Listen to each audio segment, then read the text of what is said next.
বাতাস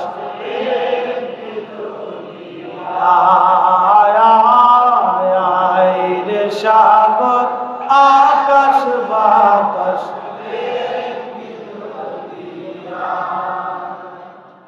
কবি কত চমৎকার ভাষায় বললেন,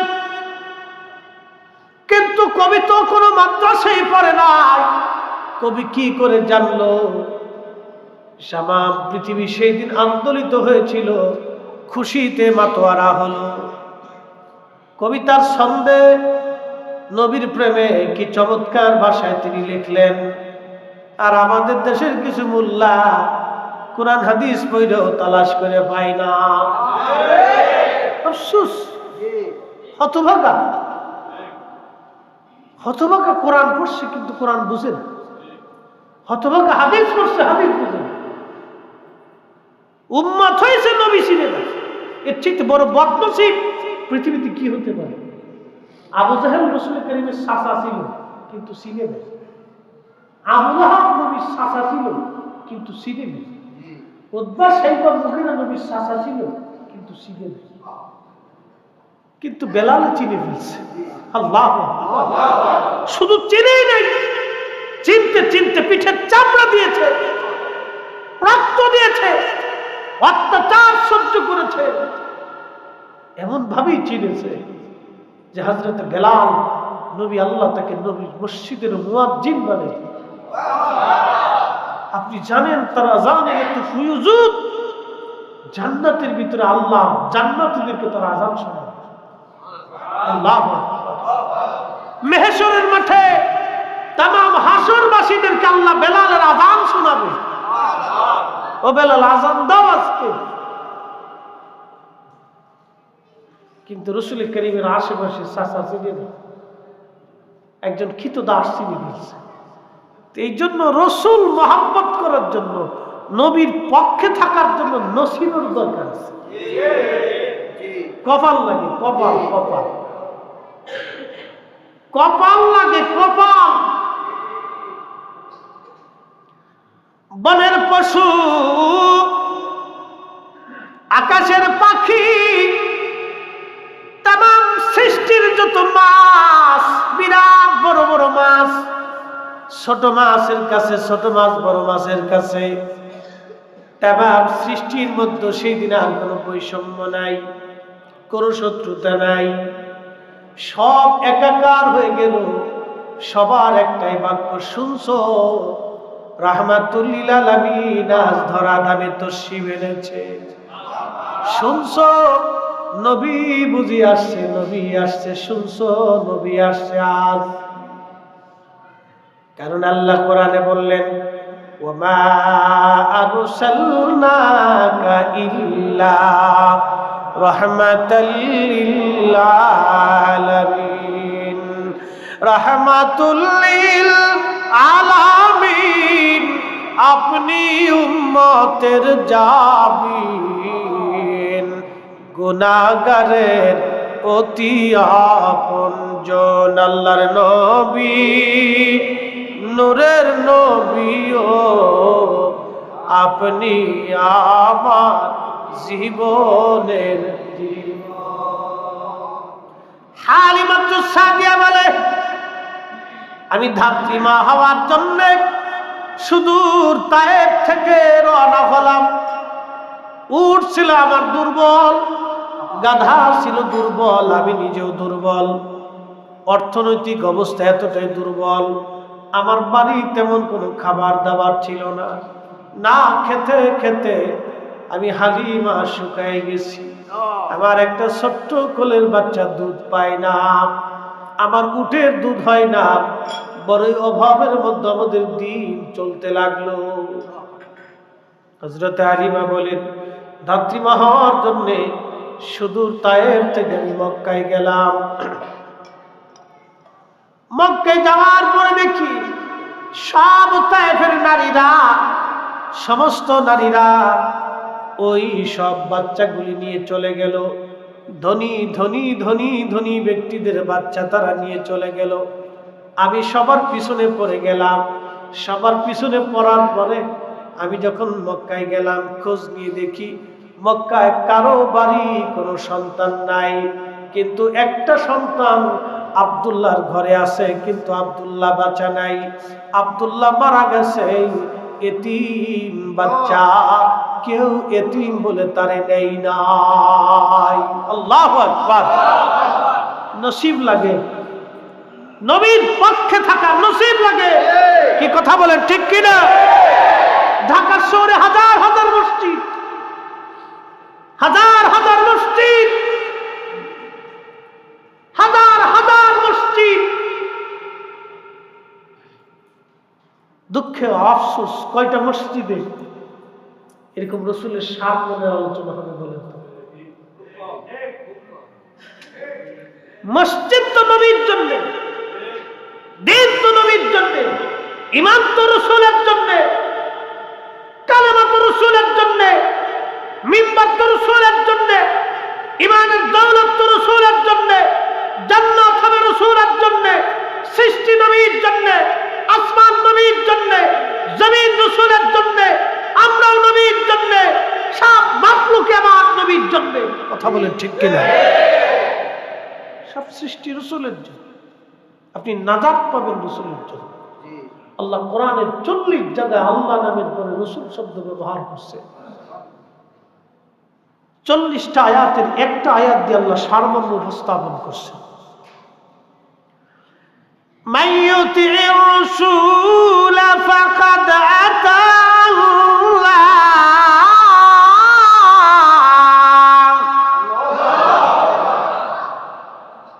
আল্লাহ বললেন, নবীর ইত্তেবা হলে আল্লাহর ইত্তেবা হয়ে যায়।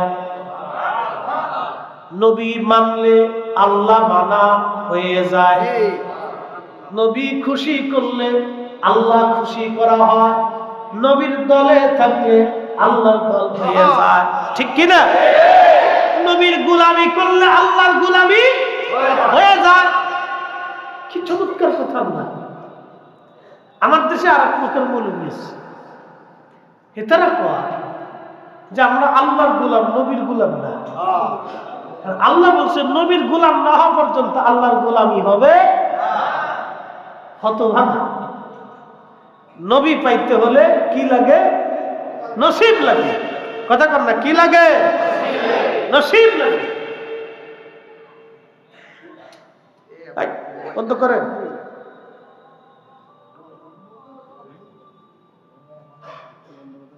একটা রিংটোন আছে আর কি, একটু দূরে শুয়ে পড়ি। আল্লাহুম্মা সাল্লি আলা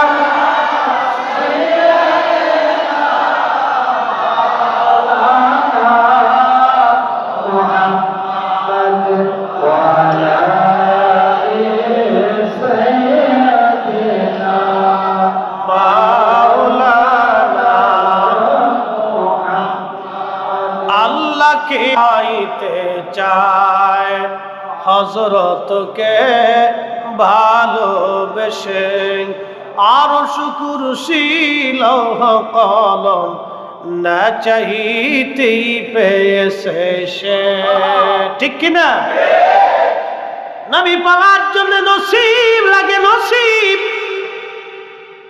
হালিমাতুস সাদিয়া, মক্কার সব মানুষগুলি চলে গেল বাচ্চা কাচ্চা নিয়ে। আরিমা বলেন, স্বামীরে এমন একটা বাচ্চা আছে, গরিব, আমরা তো গরিব, অভাবের তাড়নায় আমি হালিমা শুকায় গেছি না খাইতে খাইতে।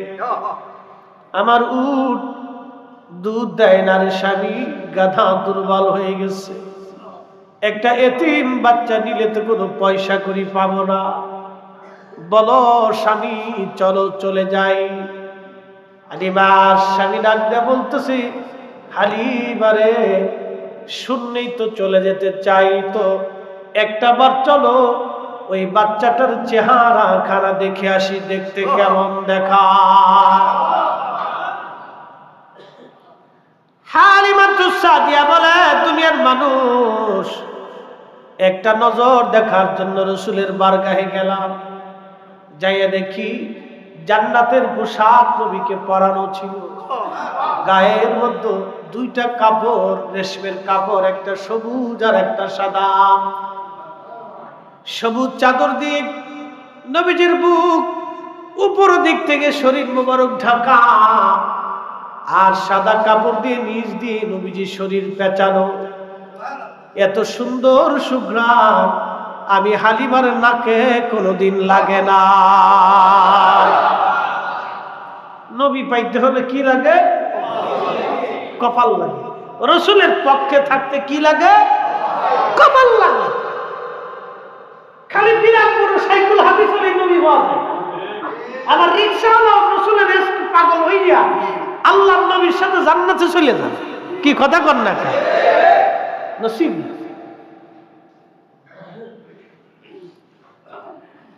গভীর মনোযোগ। হযরত হালিমা বলে,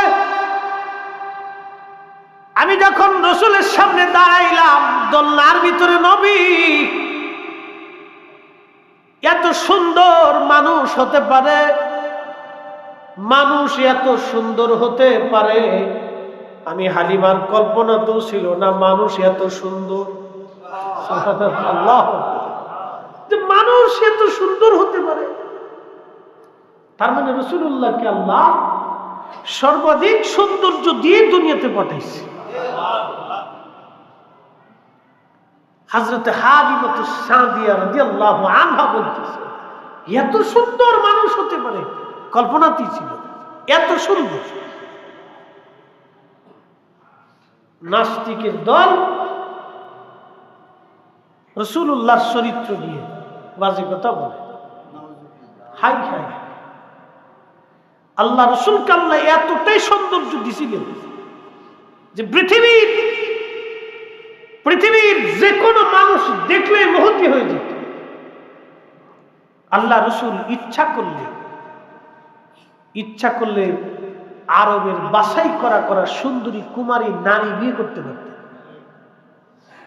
নবীকে আল্লাহ এতটাই সৌন্দর্য দিয়েছিলেন যে ইচ্ছা করলে আরবের বাছাই করা কুমারী নারী বিয়ে করতে পারতেন। কিন্তু তিনি বিয়ে করছেন কি 40 বছরের এক নারী। আল্লাহ, আগে আরো 3টে বিবাহ হয়েছে। আমাদের আম্মা জান খাদিজাতুল কুবরা তাহেরা তাইয়্যিবা, তিনি বিয়ে করলেন 40 বছরের একজন নারীকে, বয়স ওনার 25। নাস্তিকের দল বলে রাসূলুল্লাহ নিজের কাম খায়েশ পুরা করার জন্য অধিক বিয়ে করেছিল। তার মানে বোঝা গেল ওরা ওদের একটা পরিচয় প্রকাশ করে, ওদেরও তো একটা পরিচয় আছে। পরিচয়টা কি? মনে রাখবেন, জেনে রাখবেন, আল্লাহর হাবিবের ইজ্জতে মহান সম্মানের হানি করার জন্য যারা উঠে পড়ে লাগে, প্রত্যক্ষ পরোক্ষ ষড়যন্ত্র করে কথা বলে, আল্লাহ বলেন উতুল্লিম বাদা যালিকা জানিম। ও নবী, আপনি জেনে রাখেন, শুনে রাখেন, বুঝে রাখেন, আপনি নবীর চরিত্র নিয়ে, আপনি নবীর ইজ্জত নিয়ে যারা সিনিমিনি খেলতে চায়, এদের প্রত্যেকের জন্মের ভিতরে ভেজাল আছে। ফয়সালা আমার না আল্লাহ? ওরাও তাদের একটা পরিচয় দেয় যে তোমরা শোনো, আমরা যে মুহাম্মদ সাল্লাল্লাহু আলাইহি সাল্লামের ইজ্জত নিয়ে বাজে কথা বলি, আমরা নাস্তিকদের একটা পরিচয় আছে। কি পরিচয়? আমরা জন্মটা আতারে পাতারে জোরে জঙ্গলে হোটেলে মোটেলে অবৈধভাবে শিয়াল কুত্তার মতোই হয়েছে। কথা বুঝেন নাই মনে হয়? আল্লাহ, ওদের পরিচয়টা প্রকাশ করে দিচ্ছে। আমরা জানতাম না, ওরা পরিচয় প্রকাশ করে দিচ্ছে। প্রিয় মুসলমান, হযরত হালিমা বলে মানুষ এত সুন্দর হতে পারে কখনোই কল্পনায় আমার আসে নাই। একটা নজর দেখে আমি হালিমা পাগল হয়ে গেলাম। স্বামীকে ডাক দিয়ে বললাম, স্বামী আমার, টাকা পাই আর না পাই, বিনিময় হোক আর না হোক, এই বাচ্চা না নিয়ে আমি হালিমা তায়েফে ফিরে যাব না।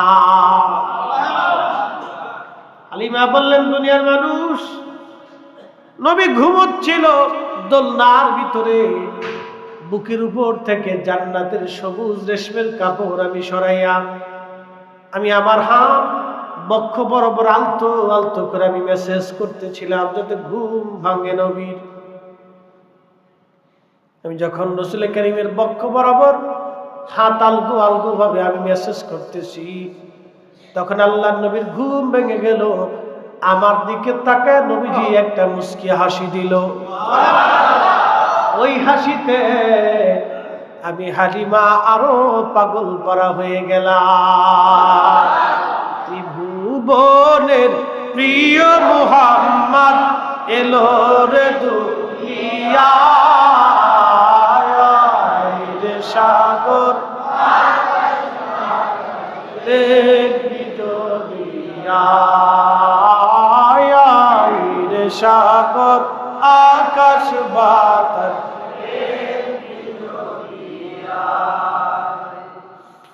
আমাদের থেকে মুসলমান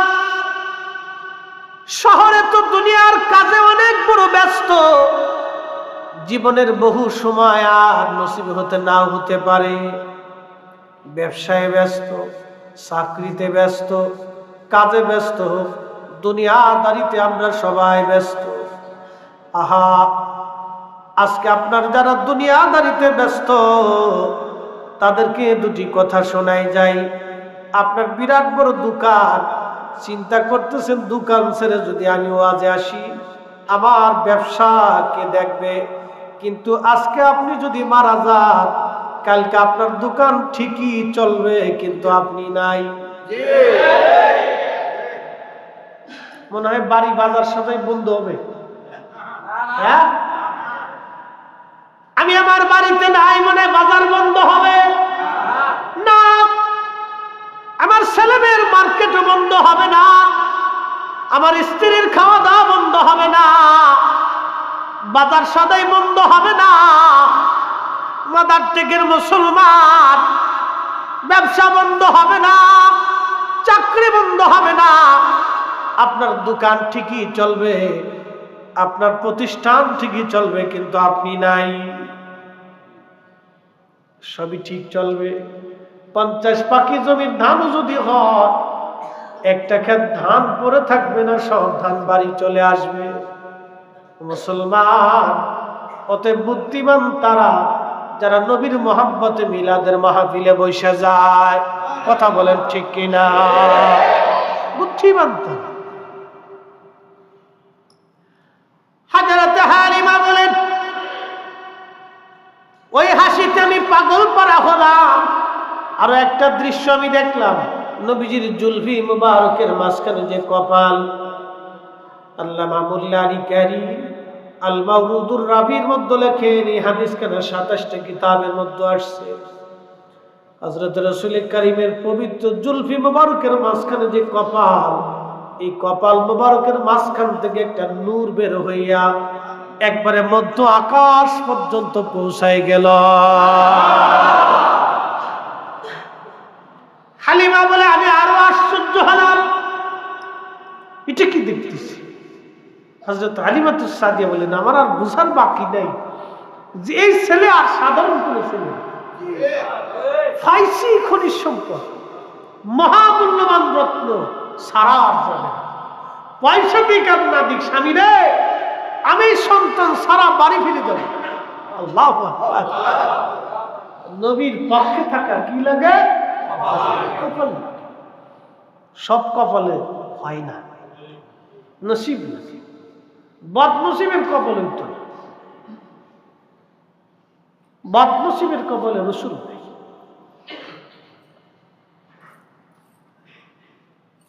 পদার্থিকের মুসলমান, বদনসিবের কপালে নবী নাই। হালিমাতুস সাদিয়া বলে, দুনিয়ার মানুষ, আমি ওই কপালে চুমা খাইলাম। চুমা খাওয়ার পরে আল্লাহর নবীকে বুকের মধ্যে নিলাম, কোলের মধ্যে নিলাম।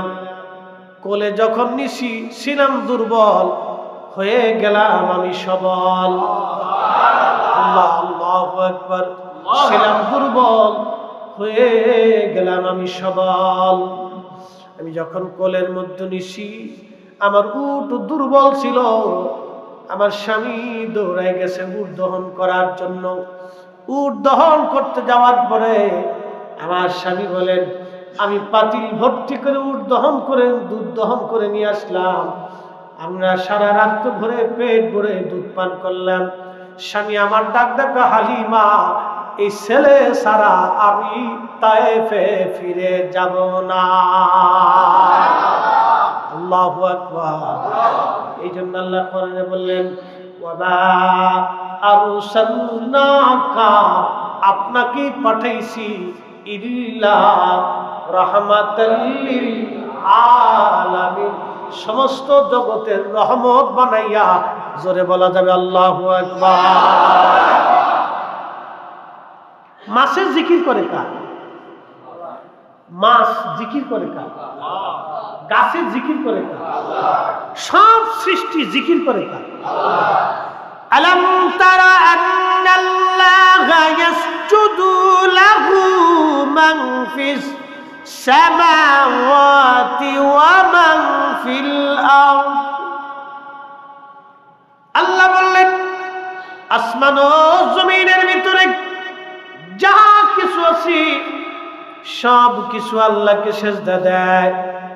ইউসাব্বিহু লিল্লাহি মা ফিস সামাওয়াতি ওয়া মা ফিল আরদ।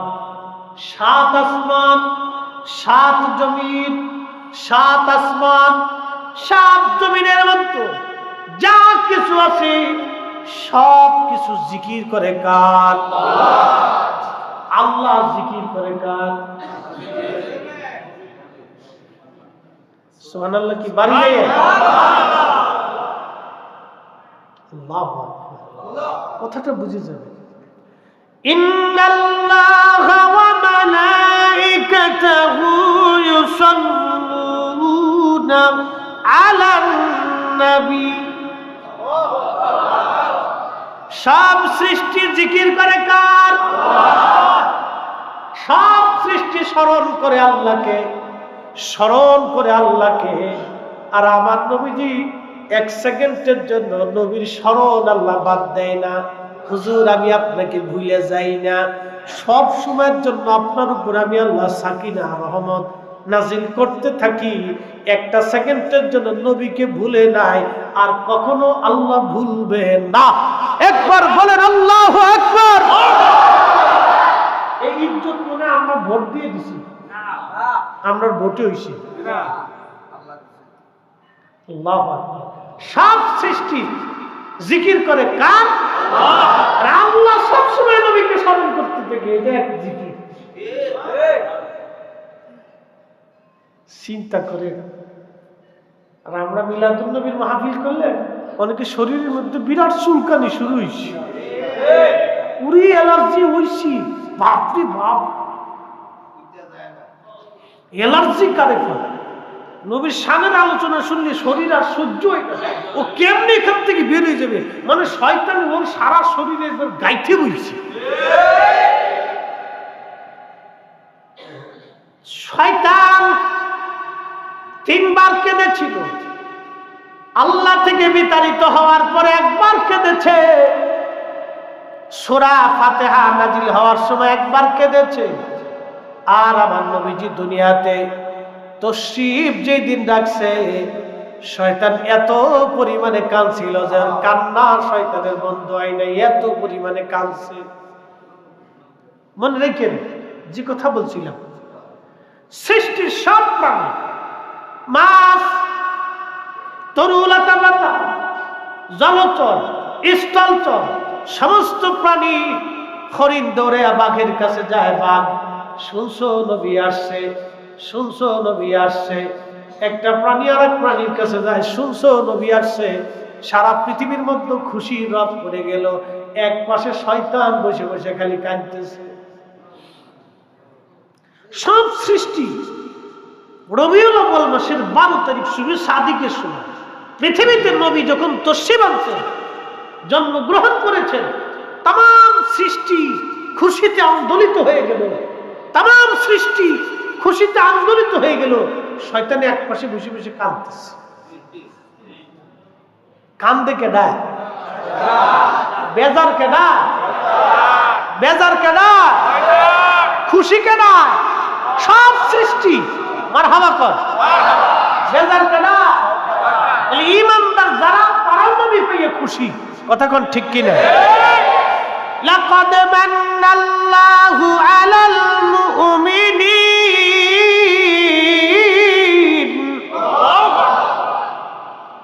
কোরআন বলে ও নবী মুমিনদের জন্য আমি আল্লাহ আপনাকে নিয়ামত বানায় পাঠাইছি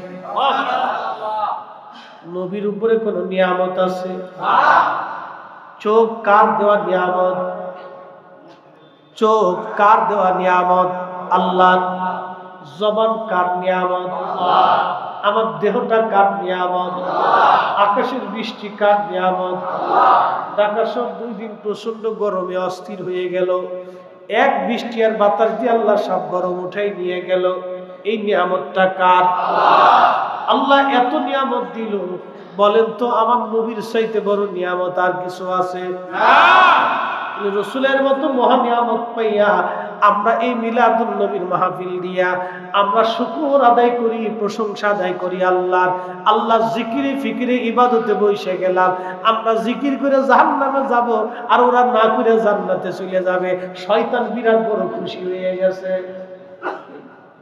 শয়তানে খুশি সর্বনাশ যাহা ছিল উল্টিয়ে আমি এদের যাহা ছিল সোজা এদের উল্টাই দিছি উদর ফিন্ডি বদর গানে দোষ করছে একজন সাফাইছে আরেকজনের গাড়ির উপরে যারা জিকির করলো ওরা হয়ে গেছে জাহান্নামী আর যারা করতেছে না ওরা হয়ে গেছে জান্নাত যারা রাসূলের প্রশংসা করিয়া দুরূদ সালাম করিয়া মানুষের খাওয়াই দিয়া নসিহত করিয়া জিকির ফিকির করিয়া দোয়া দরুদ করিয়া কান্নাকাটি করিয়া ওরা হয়ে গেছে বেদাতি আর যারা বিরুদ্ধে ফতোয়া দিল ওরা হয়ে গেছে সুন্নতি শয়তানে কয় বাহ দারুণ সিস্টেম তো এরকম সিটারি তো আমিও দুনিয়ার কোনোদিন পাইছি না হ্যাঁ কথা কর না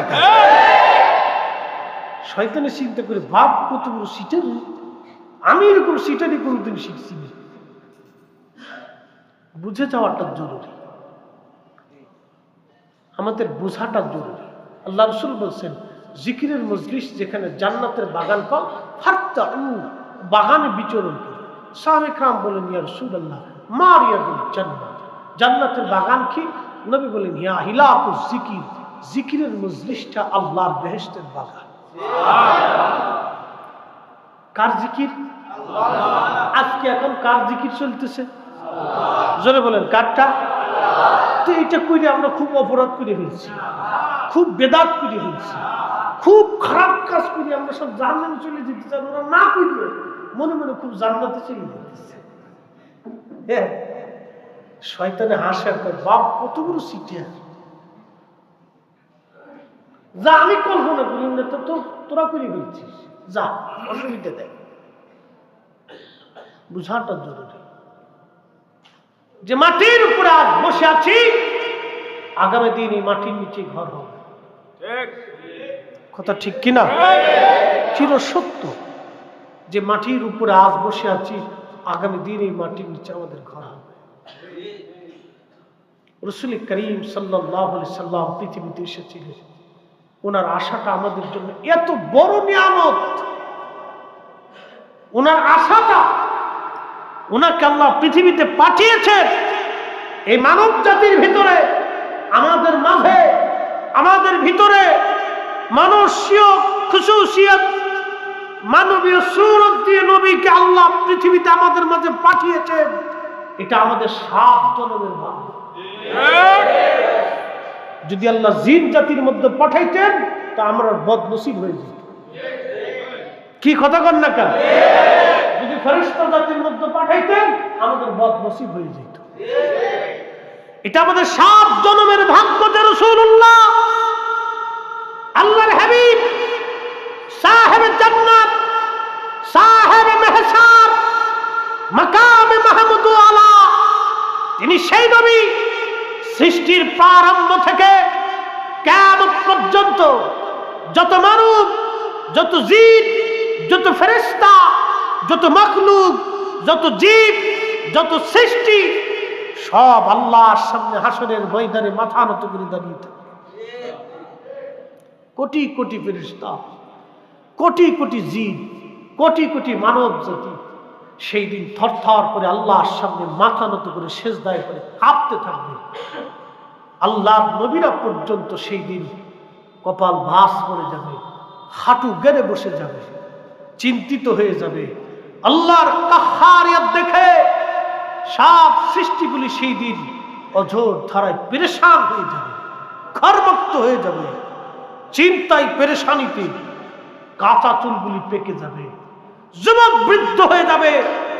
সেই দিন আমার নবী একমাত্র সেই রাসূল যাকে রওজা শরীফ থেকে ৭০,০০০ ফেরেশতার বেষ্টনী দিয়ে জান্নাতের পোশাক পরাইয়া আল্লাহ তার আরশে মুআল্লার নিচে মাকামে মাহমুদে অবস্থান করাইয়া নবী সেজদায় পড়ে শুধু একটা বাক্য বলবে, ইয়া রাব হাবলি উম্মতি, এ আল্লাহ আমার উম্মত গুনাহ করে ফেলছে। আল্লাহ বলবে, হাবিব বিরাট বড় মেহসর কায়েম করছি চোখের পানির জন্য না, কি চান আপনি বলেন, আমি ওয়াদা করছিলাম আপনি যা চাবেন আমি তাই দিব। হাবিব কি চান? রাসূলের একটাই বাক্য, ইয়া রাব হাবলি উম্মতি, আল্লাহ আমার উম্মত গুনাহ করে ফেলছে, আমার উম্মত গুনাহ করে ফেলছে। আল্লাহ বলবে, হাবিব যান, আপনার যাকে খুশি তাকে নিয়ে জান্নাতে চলে যান।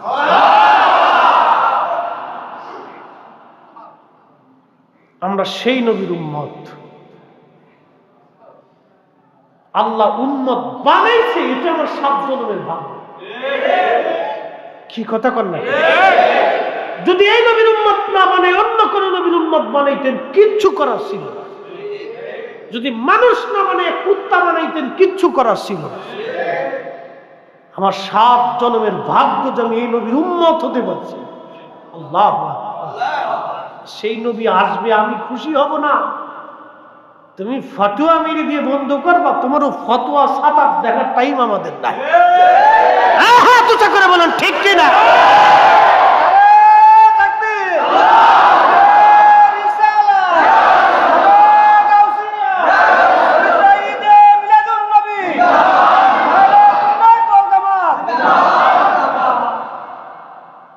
বিশ্ববিখ্যাত ইমাম রায়ের পক্ষে কিতাব লিখিয়েছে। আল্লাহু আকবার। কি করে বুঝাইলে যে আপনারা বুঝবেন আমি জানি না। কল্পনা করতে পারবেন মহেশ্বরের বিচারের দিনের মালিক কে?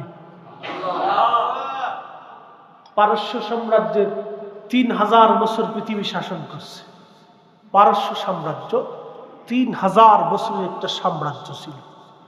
৩১৭০ বছর তারা পৃথিবীতে রাজত্ব করছে।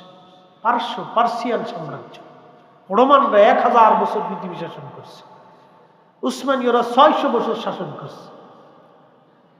এরকম পৃথিবীতে বহু বড় বড় সাম্রাজ্য ছিল যারা শত শত হাজার বছর রাজত্ব করছে। বলেন কিয়ামতের মাঠে ১ ইঞ্চি, ১ চুল পরিমাণ জায়গার রাজত্ব তাদের থাকবে? ওই দিনের রাজত্ব যার, সে মালিকের নাম কি? আল্লাহ। ওই দিনের মালিক আল্লাহ, কিন্তু সভাপতি আমার নবী। মালিক কে? সভাপতি নবী। যা চাবে তাই আল্লাহ দিবে। কথা বল ঠিক কিনা? ওই দিন আমার রাসূলের ইচ্ছার উপরে থাকবে। মালিক আল্লাহ, সন্তুষ্টি নবী। আল্লাহু আকবার। কেমনে বুঝাইতাম আমি, আপনি জানেন না। মালিক আল্লাহ, কিন্তু সন্তুষ্টি আমার রাসূলের। وَمِنَ اللَّيْلِ فَتَهَجَّدْ بِهِ نَافِلَةً لَكَ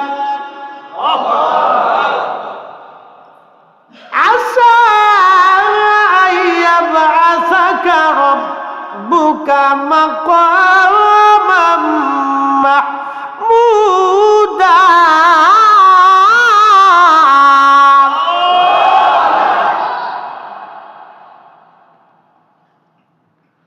আল্লাহ ডেকে বলে, হুজুর তাহাজ্জুদ পড়েন আপনি? কি পড়েন?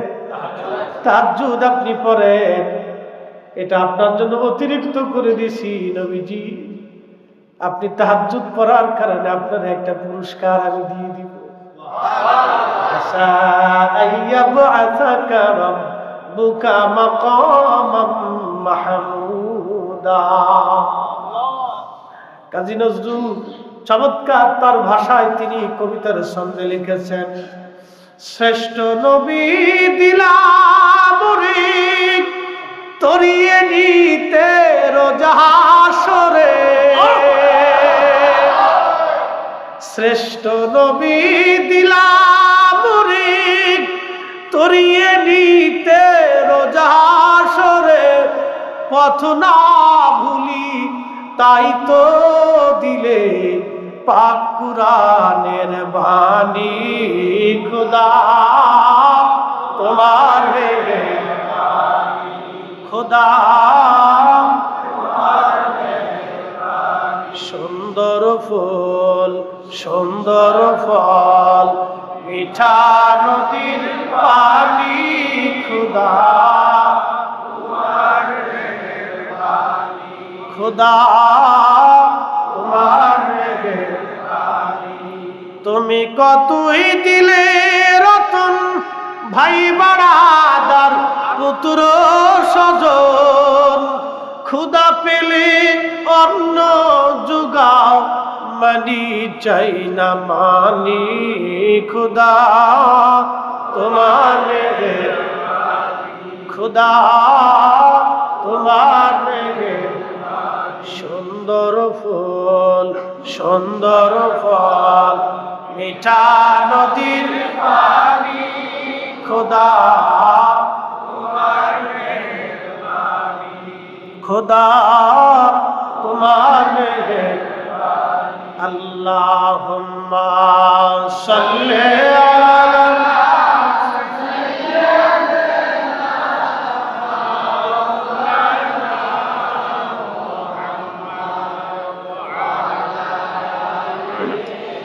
সাইয়্যিদিনা।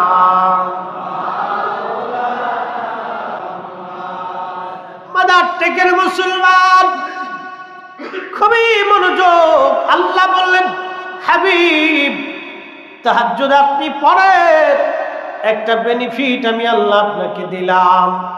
শুনেন, কিয়ামতের মাকামে মাহমুদ ওয়ালা আপনারে বানাইলাম। মাকামে মাহমুদ আল্লাহ আরশে মুআল্লার ডান পাশে আবার নবীর জন্য একটা আসন বরাদ্দ হবে। তামাম সৃষ্টি আল্লাহর সামনে মাথা নত করে থাকবে, আর আমার আল্লাহ তার নবীকে তার ডান পাশে উপবেশন করাইয়া মহা ইজ্জতওয়ালা বানাইয়া সম্মানিত বানাইয়া আমার আল্লাহ তার পাশে বসায় রাখবেন। চিৎকার মেরে বলা যাবে কি ইয়া রাসূলুল্লাহ। আমাদের ভোটে আমাদের ভোটে আল্লাহ তার রাসূলকে ভালোবাসে। কি বাসে? ভালোবাসে। আল্লাহ তার নবীকে ভালোবাসি, এতই পরিমাণে ভালোবাসে, এত পরিমাণে ভালোবাসে আল্লাহ নবীজির চাচা আবু তালিব কালেমা পড়েন নাই, কিন্তু জাহান্নামের মধ্যে সবচাইতে কম আযাব যার হবে তার নাম নবীর চাচা আবু তালিব। কারণ কি? দুনিয়ার কোন নেক কারণে তার এত কম আযাব হবে? কারণ কি? ইমাম সুয়ুতি আল-হাবিলিল ফতওয়া মাসালিকুল হুনাফা বিওয়ালিদাইল মুস্তাফার মধ্যে লেখেন, শুধুমাত্র রাসূল কারীমকে ভালোবাসার জন্য নবীজির আম্মা জান মারা গেলেন, ইন্তেকাল করলেন। দাদার হাতে লালন পালন, দাদা দায়িত্ব দিলেন একজন চাচা, তার নাম ছিল জুবাইর। তার দায়িত্ব দেওয়ার পরে কিছুদিন থাকার পরে তিনি মারা গেলেন। তিনি দায়িত্ব দিলেন আবু তালিবের হাতে। নবীজির এই চাচা আবু তালিব এবং আব্দুল্লাহ দুইজনে একই মায়ের সন্তান ছিল। হযরত আব্দুল্লাহ এবং আবু তালিব তারা দুইজনে একই মায়ের সন্তান। মোহাব্বতটা একটু বেশি। আবু তালিব নবীকে কাছে নিয়ে ঘুমাইতেন, চাচা ভাতিজারে সন্তানের মতো আদর করতেন, এক বিছানায় ঘুমাইতেন চাচা ভাতিজা। চাচা কখনো ভাতিজারে আলাদা করতেন না, একসাথে খাইতেন। খাইতে বসলে নবীকে সাথে নিয়ে খাইতে বসতেন। ঘুমাইলে নবীকে সাথে নিয়ে ঘুমাইতেন, সফরে গেলে নবীকে সাথে নিয়ে সফরে যাইতেন, গোসলে 4 ভাতিজাকে গোসল করায় নিজ হাত দিয়ে গোসল করাইতেন। তারিখের মধ্যে আসছে আবু তালিব নবীকে সন্তানদের চেয়ে বেশি আদর করতেন আর ভালোবাসতেন। আহা, এই চাচার ইন্তেকাল হয়ে গেল, কিন্তু তিনি কালেমা পড়েন নাই। ইমাম সুয়ুতি লেখেন, রাসূলের হাদিসের পরিভাষায় জাহান্নামের মধ্যে সবচাইতে কম আযাব আবু তালিবের হবে, শুধু রাসূলের সোহবত আর মুহাব্বতের জন্য। চিৎকার মেরে বলবেন কি সুবহানাল্লাহ। কল্পনা করতে পারবেন আল্লাহ কোরআনের ভাষা, ইন্নাল্লাযীনা কাফারু মিন আহলিল কিতাবি ওয়াল মুশরিকিনা ফী নারি জাহান্নাম খালিদিন।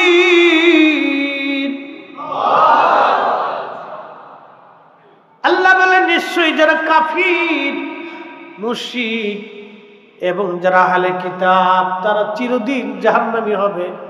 খালিদিনা ফিহা, ও জাহান্নামের মধ্যে তারা চিরদিন অবস্থান করবে, কখনো তারা বের হতে পারবে না।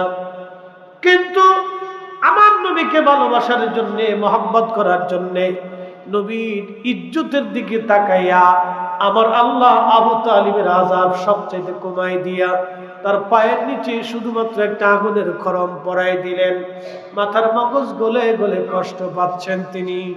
তবে আল্লাহ নবী হাত বাড়াইতে চাইছিলেন, আল্লাহ আমার চাচারে মাফ করে দাও। আল্লাহ ডাক দিলেন, হাবিব হাত নামান, এ সময় আর হাত বাড়াইবেন না।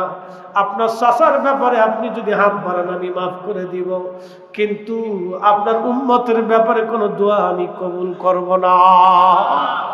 হায়রে উম্মত, আমরা উম্মত, নবী চিনলাম না। আল্লাহ নবী হাত নামায় ফেললেন। উম্মত উম্মত উম্মত, আমাদের দিকে তাকায় চাচার কথা ভুলে গেলেন, আমাদের দিকে তাকায় নবী আপন চাচার কথা ভুলে গেলেন। যেই নবী আমাদের দিকে তাকাইয়া, আমাদের দিকে তাকাইয়া চাচার কথা ভুলে যায়, আমরা উম্মত নবীর কথা ভুলে গেছি। না না না, যতদিন বেঁচে থাকবো ততদিন রাসূলুল্লাহর পক্ষেই গান গাবো, স্লোগান দিব। কথা বলেন ঠিক কিনা? যতদিন আল্লাহ হায়াত রাখবে রে, ততদিন রাসূলের পক্ষেই স্লোগান হবে, নবীর পক্ষে কথা বলবো। কেউ আমার পক্ষে থাকুক বা না থাকুক, পছন্দ করুক বা না করুক, ভালোবাসুক বা না বাসুক, আসুক বা না আসুক, কে আমার পক্ষে থাকুক না থাকুক, আমি নবীর পক্ষেই থাকবো। কথা বলেন ঠিক কিনা? বাজান, হযরতে রাসূল কারীমের ইজ্জতের দিকে তাকায়া আবু তালিবের আযাব আল্লাহ হালকা করে দিলেন। আবু লাহাবরে তো চিনেন, নবীজির আপন চাচা, তারও আযাব সোমবারের দিন আসলে আল্লাহ আযাব হালকা করে দেয়। সোমবারের দিন আসলে তার হাতের পানির মধ্যে আল্লাহ রহমতের পানি জমায়, জমাই আসে চুষে। ইমাম জাজরি রাহমাতুল্লাহ আলাইহি হাফিজুল হাদিস, তিনার কিতাবের নাম আল আত-তারিফু বিল মাউলিদিশ শরীফ, এই কিতাবের মধ্যে তিনি লেখেন। ইমাম শামসুদ্দিন নাসিরউদ্দিন দামিশকি রাহমাতুল্লাহ আলাইহি, তিনার কিতাব আল মাউরিদুস সাদি ফি মাউলিদিল হাদির মধ্যে তিনি লেখেন। আল্লামা ইমাম জালালউদ্দিন সুয়ুতি তিনার মিলাদ শরীফের কিতাব হুসনুল মাকাসিদি ফি আমালিল মাউলিদের মধ্যে তিনারা লেখেন। বিশ্ববিখ্যাত তিনজন হাফিজুল হাদিস মিলাদুন নবীর পক্ষে দলিল দিতে যাইয়া তিনারা এই ঘটনার উল্লেখ করেছেন। আবু লাহাবের আযাব সোমবারের দিন আল্লাহ হালকা করে দিল। হযরত আব্বাস স্বপ্ন দেখলেন, কিনা আবু লাহাব কেমন আছো? বলে, কালেমা পড়ি নাই, বড় কষ্টের মধ্যে আছি রে। কিন্তু সোমবারের দিন আসলে আযাব আল্লাহ হালকা করে। কারণ কি? শোন, আমার ভাতিজা দুনিয়াতে আসছে, আমি জানতাম না সে নবী হবে, কিন্তু ভাতিজার জন্মের সুসংবাদ আমার দাসী সুয়াইবা দৌড়ে এসে বলার পরে আমি খুশি রাতি সজ্জে বসার থেকে দাঁড়াইয়া শাহাদাত আঙ্গুলখানা উঁচা করে দাসীকে বললাম, দাসী ভাতিজার জন্মের সুসংবাদ দিলি, যা যা তোকে আজাদ করে দিলাম, মুক্ত করে দিলাম, দাসী যা। দাসী আজাদ করার কারণে আমার আল্লাহ খুশি হইয়া নবীর কারণে, রসুলের কারণে, নবীর ইজ্জতের দিকে তাকাইয়া আল্লাহ আমার সোমবারের দিন আযাব আল্লাহ আমারে হালকা করে দেয়। আমার হাতের মধ্যে পানি জমে। ইমাম জাজরি, ইমাম নাসিরউদ্দিন দামেশকি, ইমাম সুয়ুতির মতো, ইমাম হযরত আসকালানি, মোল্লা আলী কারি মাক্কির মতো বিশ্ববিখ্যাত মুহাদ্দিসরা লিখতেছে, একজন কাট্টা কাফেরের আযাব যদি নবীর মিলাদে খুশি হওয়ার জন্য, দাসী আজাদ করার জন্য যদি আবু লাহাবের আযাব আল্লাহ হালকা করে দেয়, আমরা নবীর আগমনে খুশি হইয়া মাহফিল সাজাইয়া নবীর গুণগান করিয়া কোরআন হাদিসের আলোচনা করিয়া আমরা ওয়াজ নসিহত করিয়া জিকির ফিকির করিয়া দোয়া দুরুদ করিয়া গরু খাসি আর উর্দুম বা ছাগল ভেড়া জবাই কুরবানি করিয়া সুন্দর তাবারক রান্না করিয়া আল্লাহর বান্দাদেরকে খাওয়াইয়া নবীর আগমনে রাসূলের মহব্বতে খুশি প্রকাশ করার জন্য আবু লাহাবের আযাব যদি আল্লাহ হালকা করে দেয়, তাহলে আমরা খুশি প্রকাশের জন্য আমাদের জীবনের গুনাহগুলি মাফ করাইয়া আল্লাহ আপনাদের জান্নাতুন নাঈমে জায়গা করে দেবে। অ্যাটেনশন, কথাটা আপনাকে বুঝতে হবে। আবু লাহাবের মাফ কি আমরা করছি? কেডা করছে? কবরে আমাদের কোনো কর্তৃত্ব আছে? আমাদের প্রধানমন্ত্রী, রাষ্ট্রপতি, প্রধান সেনাপতি, বিচারপতি, কবরে কোনো কর্তৃত্ব আছে? জাতিসংঘ, আমেরিকা, রাশিয়া, কারোই কর্তৃত্ব নেই। তো কর্তৃত্বটা কার? তো আল্লাহ রসুলের মহব্বতের দিকে তাকাইয়া, ইজ্জতের দিকে তাকাইয়া আবু লাহাবের আযাব আল্লাহ হালকা করছে। সুবহানাল্লাহ কি বাড়ি যায়। নবীর ইজ্জতের দিকে তাকায় যদি কাফেরের আযাব হালকা হয়, আমরা বিরাট বড় অপরাধ করছি, খুব বেদাতের কাজ করি বলছেন। দেশে কত পাগল হয়েছে জানি, বুঝি না কিছু। এটা মাইন্ডেড সমস্যা, মস্তিষ্কের প্রবলেম। আসলে এটা পক্ষ বিপক্ষ, ইজ্জত অনিজ্জতের ব্যাপার সেবার আছে। আগে বলছি রাসূলুল্লাহর পক্ষে থাকার জন্য কি লাগে? নসিব লাগে, কপাল নসিব লাগে, নসিব তো থাকার দরকার। আবু তালিবের আল্লাহ আযাব হালকা করে দিলেন। রাসূলের মহব্বতের দিকে তাকায় একটা উটের নাম কাসুয়া, জীবনে পেশাব করছে কিন্তু কোনোদিন পানি খরচ করেনি, পায়খানা করছে কোনোদিন পানি খরচ করেনি। একটা উট কাসুয়া, শরীয়ত নাই, তরিকত নাই, মারিফত নাই, হাকিকত নাই, একটা প্রাণ, নামাজ নেই, জিকির নেই, ফিকির নেই, ওযু নেই, গোসল নেই, দোয়া নেই, দুরুদ নেই, সেজদা নাই, কিচ্ছু নেই। নবীর মহব্বতের দিকে তাকাইয়া আল্লাহ পাক এই উটটাকে কিয়ামতের ময়দানে রাসূলুল্লাহ এই উটের পিঠে শুইয়া কাসওয়ারে নিয়ে জান্নাতে চলে যাবে। একটা কাঠ উস্তনে হাত মারা মরে গেছে, সহিহ বুখারীর হাদিস, মরে গেছে, কোনো শরীয়ত নেই, কিচ্ছু নেই তার জীবনে। নবীর সোহবতে থাইকা এই কাঠটা জিন্দা হয়ে গেল। বিরহ বেদনা সহ্য করতে না পারিয়া মসজিদের মধ্যে ডুকরায় ডুকরায় কাঁদে। খুতবা বাদ দিয়ে নবী জড়ায় ধরে বললেন, কাঁদো কেন? বলি বিরহ বেদনা। কাঁদতেছি। কিসের বিরহ বেদনা? বলে হুজুর এতদিন আপনি খুতবা দিছেন আমার সাথে হেলান দিয়ে, এখন আর নতুন মিম্বার হইছে, আমার সাথে হেলান দিবেন না। নবী বিরহ বেদনা সহ্য করতে পারতেছি না, আমি উস্তুনে হান্নানা কাঁদতেছি। মরা কাঠ জিন্দা হলো, জবান খুললো, বিবেক হলো, আকল হলো। কাঠের কি মাথা আছে? জবান আছে? হাত পা আছে? চোখ আছে? কেমনে কাঁদতেছে? আল্লাহু আকবার। রাসূলের ইজ্জতের দিকে তাকায় আল্লাহ শরীয়ত চেঞ্জ করে। কি কথা কন না কা? আল্লাহ আইন পরিবর্তন করে। আরে মরা কাঠ, ওর কিসের জবান? জবান খুলে গেল। ওর কিসের জীবন? জীবন এসে গেল। ওর কিসের বিবেক? তৈরি হয়ে গেল, মাথা নাই বিবেক হইল, জবান মুখ নাই জবান আসলো, চোখ নাই কান আসলো। সুবহানাল্লাহ কইতেন। কার দিকে তাকায়া? নবীর দিকে তাকায়া। কার দিকে তাকায়া? তাহলে রাসূলের ইজ্জতের দিকে তাকায়া আল্লাহ তার আইন পরিবর্তন করে। আল্লাহ তার আইন কি করে? পরিবর্তন।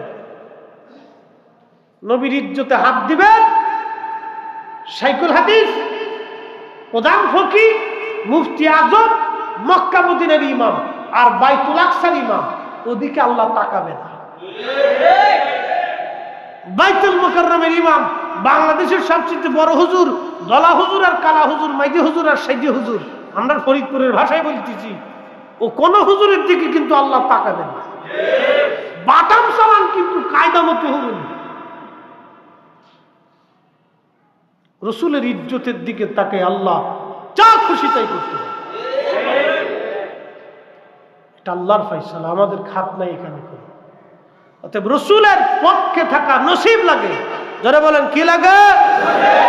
কি লাগে? নসিব লাগে। আমরা রাসূলের পক্ষে কথা বলি, আবার নাস্তিকের দল ওরা রাসূলুল্লাহকে গালিগালাজ করে। কয়েকদিন আগে দেখলেন না বাংলাদেশে, ওটা বাংলাদেশে থাকে না, কোন দেশে পলাইছে আল্লাহ জানে। এই সূরা নবীজি মরুর ডাকাত ছিল। হারামজাদা চিন্তা করতে পারছেন? আল্লাহর ঘর মসজিদ, গালি দিচ্ছি না, তার পরিচয় প্রকাশ করতেছে হারামজাদা। হারামজাদা অর্থ কি? জন্মের কোনো ঠিক নেই। এটা আল্লাহর ঘর, আমি কোনো গালি দিচ্ছি না, কারণ আল্লাহ, আমি তার গালি দিব না, তার পরিচয়টা প্রকাশ করতেছি যে সে এই পরিচয় নেই।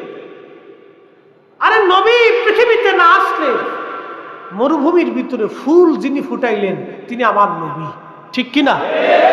পাথরের মানুষ যারা দিন দুপুরে মানুষ জবাই করত, উলঙ্গ নারী দিয়ে কাবা ঘর তওয়াফ করাইত। একজন সাহাবী বলতেছেন, আমি আমার 8টা কন্যা সন্তান জীবন্ত কবর দিছি। আপনি কল্পনা করতে পারবেন? একজন সাহাবী, তিনি রাসূলুল্লাহর দপ্তরে বসে বসে কাঁদতেছে আর বলতেছেন, হুজুর দিন কবুলের আগে আমি আমার 8টা কন্যা সন্তানকে জীবন্ত কবর দিয়েছি। আল্লাহু আকবার! কত কঠিন হৃদয়ের মানুষ ছিল তারা। নিজের কলিজার টুকরা সন্তান, 8টা সন্তানকে কবরে জীবন্ত কবর দিয়েছি। আল্লাহ রাসূল কেঁদে ফেলে দিয়ে বললেন, তোমার কি কখনো মায়া লাগে নাই? বল হুজুর, একটা সন্তানের বলে মায়া লাগছিল, একটা সন্তানের বলে আমার খুব মায়া লাগছে। সে নিজে কবর খুঁজতেছিল আর আমার মাটি ছিটে ছিটে আমার শরীরে লাগতেছিল, আর সেগুলি পরিষ্কার করে দিচ্ছিল। এই সন্তানটাকে কবর দেওয়ার সময় আমার খুব মায়া লাগছিল। বাকি সন্তান কবর দিছি, মায়া লাগে নাই। সেই মানুষগুলি রাসূলুল্লাহ দপ্তরে বৈশা পৃথিবীর শ্রেষ্ঠ মানুষ হয়ে গেছে। দিল মরা মানুষগুলি দিল জিন্দা হয়ে গেছে। পাথরের মতো শক্ত মানুষগুলি মোমের মতো দিলগুলি নরম হয়ে গেছে। যে নবীর সোহবতে বৈশা ওই রাসূলের ইজ্জতের চাদর ধরে ওই নবীর মহা সম্মানে যারা আঘাত করে, আমরা মনে করি ওদের জন্মে ভেজাল আছে। আল্লাহু আকবার! এই জন্য আল্লাহ কোরআনে বলেন, وَإِنَّكَ لَعَلَى خُلُقٍ عَظِيمٍ। ও নবীজি, আপনি মহান চরিত্রের আধার, আপনার মতো চরিত্রওয়ালা কখনো আর আসে নাই, কখনো আর হবে না। লাকাদ কানা লাকুম ফি রাসূলিল্লাহি উসওয়াতুন হাসানা। নবী গো, আপনার মহান চরিত্র যারা গ্রহণ করবে তাদের জন্যই উত্তম আদর্শ আপনার চরিত্রের মধ্যে নিহিত আছে। জোরে বলা যাবে কি সুবহানাল্লাহ? রাসূল করিমের সুন্নাহগুলি আমাদেরকে মানতে হবে। নবী কি মানতে হবে? সুন্নাত, আদর্শ, রীতিনীতি। যেই নীতিতে, যেই রীতিতে নবী নিজে চলতেন, উম্মতকে চালাইতেন, ব্যবসা করতেন, পথ চলতেন, বাণিজ্য করতেন, হাট বাজার করতেন, সংসার চালাইতেন, মসজিদ চালাইতেন, সমাজ চালাইতেন, দেশ চালাইতেন, রাষ্ট্র চালাইতেন, সাহাবে কেরামকে চালাইতেন। ওই নীতিতে, ওই রীতিতে, ওই পথে, ওই মতে আমি আপনি যদি চলতে পারি, নবী বলছেন মান আহাব্বা সুন্নতি ফাকাদ আহাব্বানি, আমার সুন্নতকে যদি ভালোবাসো আমাকেই ভালোবাসবে। ওমান আহাব্বানি কানা মাই ফিল জান্নাহ, আর আমার সাথে তোমাদের জান্নাত হয়ে যাবে। আল্লাহু আকবার, আল্লাহু আকবার। তাহলে আমাদের রীতি নীতি, সংসার, পথ চলা কার চরিত্র হবে? নবীর চরিত্র। যদি বলেন কার চরিত্রে? নবীর চরিত্রে। আমার মাথায় পাগড়ি, এটা কার কারণে? নবীর কারণে। আমাদের মুখের দাড়ি কার কারণে? নবীর কারণে। আমরা ডান হাত দিয়ে খাই কার কারণে? নবীর কারণে। 5 আঙ্গুল 3 আঙ্গুল দিয়ে খাই কার কারণে? নবীর কারণে। বিয়ে শাদী, সংসার চলা, হাট বাজার, এই যে আমরা ডান পাশ দিয়ে চলি, হাসি মুখে কথা বলি, আমরা আদর্শবান হই, মানুষ ঠকাই না, মালিকুম দিই না, ভেজাল সৃষ্টি করি না, ফাসাদ বাঁধাই না, এটা কার চরিত্র? নবীর চরিত্র। আল্লাহ পাক কবুল করুন বলে না আমিন। এই জন্য আল্লাহ বলছেন নবী মানলে কাকে মানা হয়? আল্লাহ মানা। নবী মানলে কাকে মানা হয়? আল্লাহ মানা। এক কথা শেষ।